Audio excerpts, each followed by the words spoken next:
আসসালামু আলাইকুম গাইস, কেমন আছেন সবাই? আশা করছি অনেক ভালো আছেন। তো আজকের ভিডিওতে আমি আপনাদেরকে দেখাতে যাচ্ছি আপনারা কিভাবে জাতীয় বিশ্ববিদ্যালয়ের ফলাফল দেখবেন। তো আপনারা অনেকেই জাতীয় বিশ্ববিদ্যালয়ের ফলাফলের ওয়েবসাইটটিতে ঢুকতে পারছেন না। সেজন্য আপনারা যে কাজটি করবেন, আপনারা প্লে স্টোর থেকে একটি ভিপিএন ডাউনলোড দিবেন। তো আমি আপনাদেরকে সাজেস্ট করব আপনারা টমেটো ভিপিএনটা ডাউনলোড দিবেন।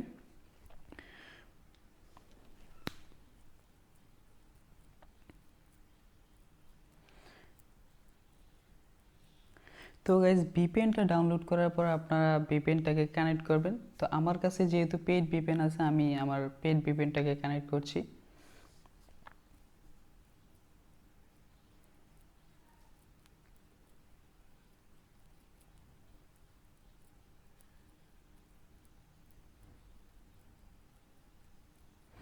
ওকে, ভিপিএনটা কানেক্ট করার পর আপনারা ব্রাউজারে যাবেন।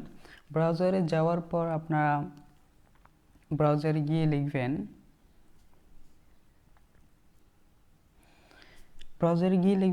nu.ac.bd.admission। এটা হচ্ছে জাতীয় বিশ্ববিদ্যালয়ের ওয়েবসাইট।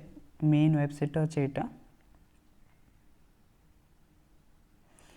এটাতে যাওয়ার পর আপনারা জাতীয় বিশ্ববিদ্যালয়ের অ্যাডমিশন হোমে যাবেন। হোমে যাওয়ার পর আপনারা যাবেন অ্যাপ্লিক্যান্টস লগ ইন। তো গাইস আপনারা দেখতে পাচ্ছেন যে আপনারা ভিপিএনটা কানেক্ট করার পর আপনাদের রেজাল্টটা দেখতে পাবেন। তাছাড়া আপনাদের অ্যাক্সেস দেওয়া হচ্ছে না ওয়েবসাইটে ঢোকার জন্য। তো ভিপিএন কানেক্ট করার পর আপনারা আপনাদের পিন এবং অ্যাপ্লিক্যান্ট রোল নাম্বার দিয়ে দিবেন, তাহলে আপনারা আপনাদের রেজাল্ট দেখতে পাবেন।